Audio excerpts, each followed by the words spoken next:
was telling him, I saw him film. I said, yo, his shit look better than my shit. And I was like, yo, he was like, yeah, I'm already with him. I said, all right, fuck it. I didn't know he produced Wipe Your Mouth for Smith & Wesson. Yeah. That was my shit in college. I listened to that line. I was like, which one? He was like, I'm like, Wipe Your Mouth. Yeah, you know what I'm saying? I wasn't expecting you to say that. Yeah. So, yeah, that was weird because I don't know what people remember, and I've been in this business for a little while, so sometimes when I run down certain records from my resume, I just get the oohs and the ahs and the ohs, and you know. But that's why I have to do shit like this, because sometimes people don't know the people behind the music, so we got to show our faces. How you doing? All right, very cool. Absolutely. Hi, I'm Kasha. Nice to meet you. Appreciate it. Just trying to make my round. Support my man. Good dude. All right, 1, 2, 3. In exchange, he worked on the first Helter Skelter album too. He had a couple songs on there, and we credits and we got that album. You know what I mean? That's an example of just respecting each other's peers and not having an ego about your creativity, being comfortable in your own skin and be like, yo, share the wealth. You'll never know where your blessings come from. We don't have that no more. So looking at you young people here right now, I say don't be afraid to share the wealth. Don't have such an ego about your own individual work that you're afraid to share an opportunity. You never know how your blessings will come back to you. Just want to say that. Value a lot earlier today in terms of like providing value or creating value for yourself as an individual. You know, sometimes you got to be a servant when you're in the room, getting somebody water, you know, setting up the room if nobody's, you know what I'm saying? There's times where you just listen and be a fly in a wall because you just want to absorb things. Then there's times where you're part of the conversation and people start to question, hey, where are you from? What do you do? And if you get that pass to where it's like you're just a cool person to be in a room with, sometimes you can't be kicked out of the room. You know what I'm saying? Like if you can provide enough value to be in that room, hey, I mix records, I record, I play 3 or 4 instruments, I'm also a DJ, you know, I own a studio, whatever. Like you create value to where like now if you're a cool person, nobody can say, well, why is this guy in the room? Right. Well, because if nobody can do it, he can do it. Right. You know what I'm saying? So that's really another great example of that because these guys were always just around. You know what I'm saying? They knew the value of just being a fly or a person to listen or be a servant at times. And I think sometimes we, as creatives in the new space, is like we just expect things to kind of happen like that because I'm just a dope producer, right? There's a lot more to it than that. You know what I'm saying? And that's why it doesn't come so quick. And that's why we have so much saturation in certain spaces because we're not allowing ourselves to be ourselves, to be liked enough to be kept in the room. If that makes sense. Yes, sir. Yeah. I'm gonna drop that a little in there. So relationships are important. We know that. What's the best piece of advice you've ever gotten, or like what do you have? What mantra do you have to this day from something maybe somebody told you, just like yo, like maybe a puff or like you know somebody in the uptown team who like gave you a gem that you're like, man, I live and die by this shit. I always say relationships last longer than money. Jay Hatch is a perfect example because, you know, regardless of the length of time we've known each other, there'll be spurts because we're out living our lives doing what we do, you know, maintaining our careers on whatever level and our personal lives on whatever level. As you know, he, you know, survived, you know, a health situation, thank God. So, one of the times we connected was when he shot the Coast to Coast mixtapes, Fats and Nick Hershey. And I was doing a lot of mixtape out of my studio at that time, located on West 30th Street, the ranch, out to Mark Smilo. And they're from Portland, so they wanted to start building a network here in New York. So I invited them out, come use my studio, no charge. Was doing whatever he was doing. Jay was already doing I Stand Up Producers, you know, networking producers with his showcases. They ended up linking up and building a relationship. And he became a coordinator and helping Coast to Coast become an even bigger company. You know, they're in Miami now doing their thing. You know what I'm saying? And I remember the very first annual Coast to Coast. One in New York? Yeah, the one in New York. We always did conversion and making it happen and networking with new artists, producers, DJs, everything. You know what I'm saying? And then fast forward after doing the I Standard stuff, I happened to be at a studio that he does business out of as well recently, and I hadn't seen him in a while. But I'm like in my car about to go in to do this podcast interview, and he's getting ready to prepare for something he's doing with some producers and stuff like that. And he's like, yo, I'm doing this music camp. Come rock with me. And I said, I'm there, done. See what I'm saying? So it's like no time, no space is gonna ever change my relationship with Jay. You think what I'm saying? And all it takes is running each other, having a conversation. I share what I'm doing, he share what he's doing, and we right back where we left off.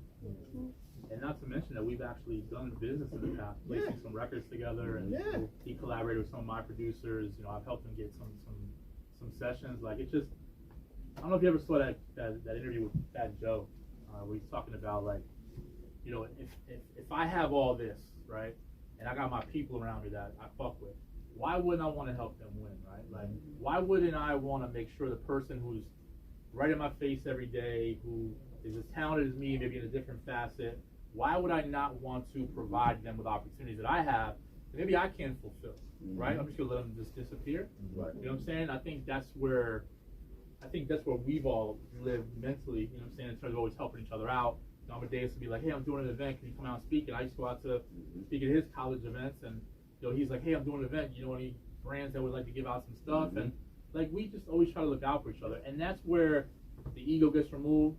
Oh, absolutely. That's where, like, my relationship is your relationship kind of thing. But you gotta learn, you gotta like get to that point with people. Yeah. You know what I'm saying? I get people every day. One quick story. You probably heard me talk about this. I used to manage Focus, right, from Dr. Dre, you know, Aftermath. I went out to, you know, out to LA, work on a pub deal for Focus around the Compton album when it dropped, the movie and the album. And we're at what's the studio? Dre studio. Anyway, we're at Dre's studio. Yeah, in LA, right? Yeah, and Focus knew I wanted to take a picture. Not Enterprise, no. I think it was like E something. But anyway, so Focus is like, he saw me at like wanting to get a picture with Dre. Why wouldn't you? But I was like, I can't ask Dr. Dre to do a picture. Like, it's just, I don't know. I was already in his room. I took a picture in front of the board. I felt good with that. And then Focus was like, yo, Hatch, hey, folk, Dre, can we get a picture together? Yeah, it's good. So we're all in the thing. My face is like, up there, right? Yeah. So, you know, I got the picture. The next day, I posted it. Just like, you know, made like some sort of like motivational post. Like, no, I wasn't, you know, trying to brag, but I was like, if you work as hard as I do and you get into a position where you can have a picture with Dr. Dre, I was like, you feel like you made it. You know what I'm saying? To a certain place. Like, right. One of the GOATs of our, maybe one of the GOATs ever in hip hop. Getting all this like, yo, man, it's so dope. Now see how hard you work. Like, Focus is such a good dude anyway. Like, then the very first DM I got, yo, I'm gonna need you to take me to see Dr. Dre. I don't know this kid from Adam, dog. Welcome. He just, yo. All capital letters. No introduction, no hi, no good afternoon. How you doing? So I'm like, you know, do I like incinerate this guy now? Or do I let it simmer? So I actually, it took me 3 months to answer him. Just to collect yourself. I wanted to like make sure I was like in the right frame of mind when I responded. Yeah, I do that a lot. Yeah. So I was like, you know, and y'all know how I am. I try to make it a learning experience. 3 months? 3 months, dog. We're busy. We're getting records played. A lot of money coming in. But I responded to him and I was like, listen, man. I was like, it took me 3 months to respond. Obviously, I was like, I want to take this time as a learning experience and make sure you understand that this is not the way to approach the situation. Right. You know, it was like maybe like 4 or 5 sentences, but it was very like subtle and to the point. Why do you think? And I wanted to like explain. Why do you think that I would ever take you to see Dr. Dre? And the real point was, I've been doing this for like 30 years, right? You wasn't with me shooting in the gym. Right. Facts. Right? The tens of thousands of dollars on travel, studio time, going out to dinner. You know what I'm saying? The networking. The clothes, the Ubers, the Airbnbs, the studio time. You don't spend that time with me. Why do you think that I should share this relationship? That it took me 25 plus years to build. Bro. It's just not realistic. Right? So sometimes there's people out there that think like just because they either know you or you have a connect that they're entitled to that, right? For me, exactly. Nice deep breath. But for me, it's like, you know, if that was Amadeus or Baby Paul, and they were like, "Yo, I would love to meet Dre someday," you know, I'm gonna be in LA in a few months, and you can connect with Focus. Maybe I go to the studio. Right. I'm gonna try to do whatever I can to make that happen. And mind you, I respect these guys. And remind you, we could probably came across that post and instead of acting thirsty, just congratulate the brother. Yeah, bro. Because we understand this game enough that it don't work that way. Yeah. Just because I have a relationship, I can't assume. Exactly. That's our like, brother. Think about it. All your real peers never hit you and ask you no shit like that, right? Every now and then, it might be. I bet you it's younger cats out. You know what actually was crazy is, I know we're going off topic a little bit, but I'll give a big shout out to my man Cardo. Okay. You know who Cardo is, right? Yeah. So Cardo used to always be on the road with us. You know, we were traveling through, like, I don't know, from Chicago or Houston or whatever, and I get a phone call from my man Tyene, you know, from Aftermath. You know, he's the one who really focused his early career. So he was like, hey, listen, I see you, Cardo's hosting, judging on your events. He's like, I need to get him in the room with Dre. Wow. And I was like, okay. I was like, he happens to be in the fucking car with me right now. He's like, what? Put him on the phone with him. He's like, yo, Dre's fucking with you. Wow. So they ended up going out there, you know, when he was out there, and he ended up getting in the studio with Dre, took a picture with Dre, worked with Dre. Nuts. And then in the next interview, I was like, I don't know if it was Rolling Stone or one of the bigger websites, he was like, yo, my man Jay Hatch introduced me to Dre. Wow. And I got like another 40. Taking to see Dre. But the reality of it is like, you know, when you garner a specific presence within the game and you've established yourself and you've checked off all the boxes, you know, and you've invested enough in yourself and done the right things to get there, nothing's like out of like realm that you can't do. It's really just a matter of timing. Yeah. It's really a matter of three things. So there's preparation, there's timing, and there's opportunity, right? Absolutely. Only thing we can control in that entire equation is the preparation, right? So you can work as hard as you want, make your shit sound sonically correct. You can be the dopest whoever you want to be, right? That's what you can create. You got one record. You got one record to play. Right, Brody? You got one record to play. You got one moment. Let's hear what he thinks. What you gonna do? Hold on. I gotta get If it ain't it, I'm gonna tell you it ain't it, and I'm gonna walk out the room, because that's what they would do. That's a fact. Look at mom.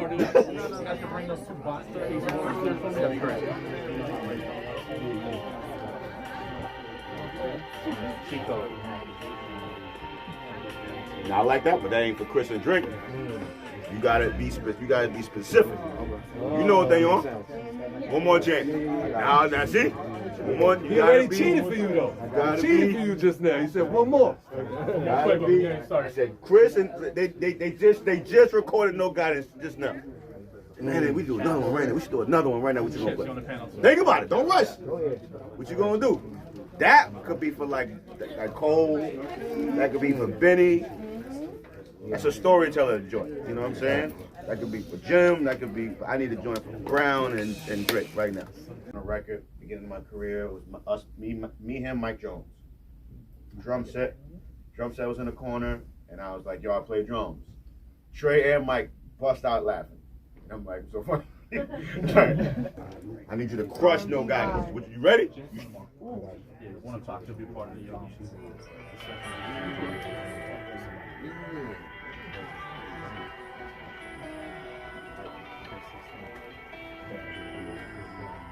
What's up, dog? You got here, you ready. You ready.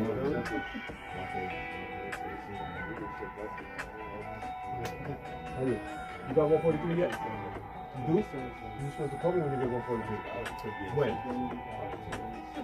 All right, 2 weeks is acceptable. It's been like 4 weeks. I was like, 143. That's CB all day. Here you go. Play for bro. Play that. Play for bro. Say, what you gonna play CB in the room, bro? Say, I'm gonna play that. All right, guys, Here you go. But that's what you gotta be like. Each artist, you gotta put together a folder. So we can't send everybody specific for that person. You know what I'm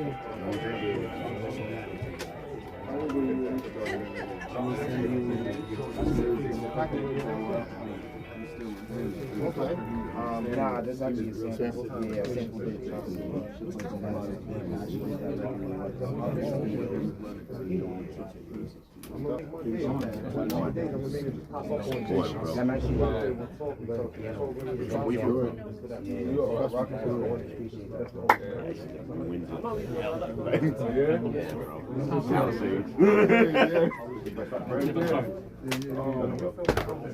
Playing on drum, I'm like, bro, like I was a musician and a drummer first before the producer part. That I just put it together. Long story short, finished the record. That night I told Trey, this is Trey, The Braids, just dropped the new album, the first album. The street trend. Yeah, yeah. I'm like, yo, one day you're gonna need a band. When you need a band, holla at me. I just put it out there, right? A year later, his manager called me like, you ready to put the band together? He's like, nah. I just said that. He's like, I don't want to put my band together. I just play drums, bro. So he's like, yo, you told him that, and he's like, call Amadeus, tell him to put the band together, right? So, like you mentioned earlier, I went and called my brothers that I played with alongside at church. It's supposed to be one show. A show. Remember when they was doing R&B Spotlight Live? Yes. Oh yeah. There was one show in New York. It's like, yo, it's going Jay-Z and Beyonce gonna be there. Everyone was gonna be crazy. Yo hosted it? Yo, bro. Yes. Did the show.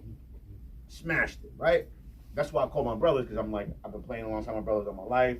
Easy, feed my brothers.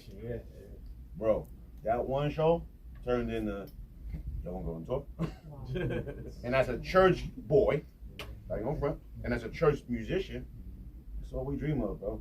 We want to make it out of the church into those arenas, Madison Square Garden, MetLife. Like, so the first tour, Jay-Z. Opening up for Jay-Z on the Blueprint 3 tour. Finish that. I'm trying to go back to church. They like, nah, we're going to do the Usher tour. OMG tour. Open up for Usher on the OMG tour. We did our own. Bottom line, long story short, bro, I never was able to go back to church as a musician because I was on the road with Trey. Been with Trey for 15 years. Yeah. All based off of being in the studio, producing a record, and mentioning to him, I play drums. So that I went from a producer, which I still am today, but it allowed me to experience that musician side of music and touring the world, like the world, the entire world. I never, Australia, Africa, Japan, that's one side. And it's the whole speaking on panels. I've always loved to speak on panels. I've always loved to give information. I'll go on tour and pull up where's the nearest high school. Where's the nearest middle school?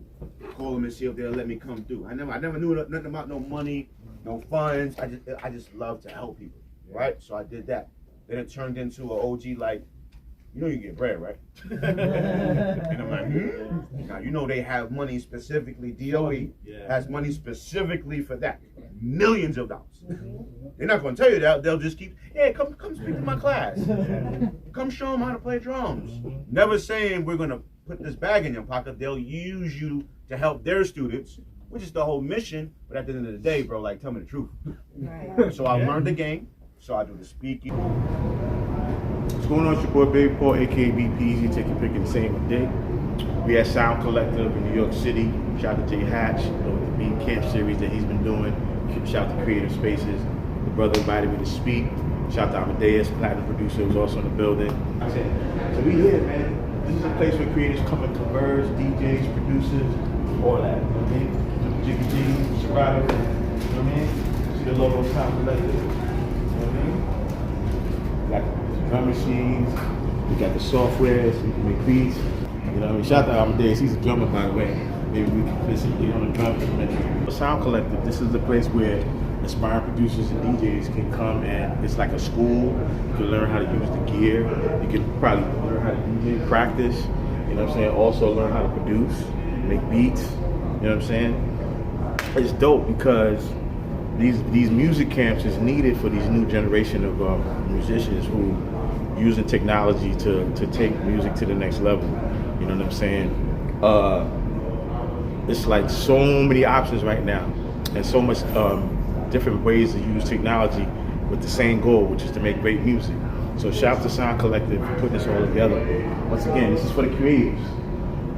It's all here for you. You know what I mean? Gonna party then. Wouldn't be a party without DJ. Wouldn't be a party without DJ.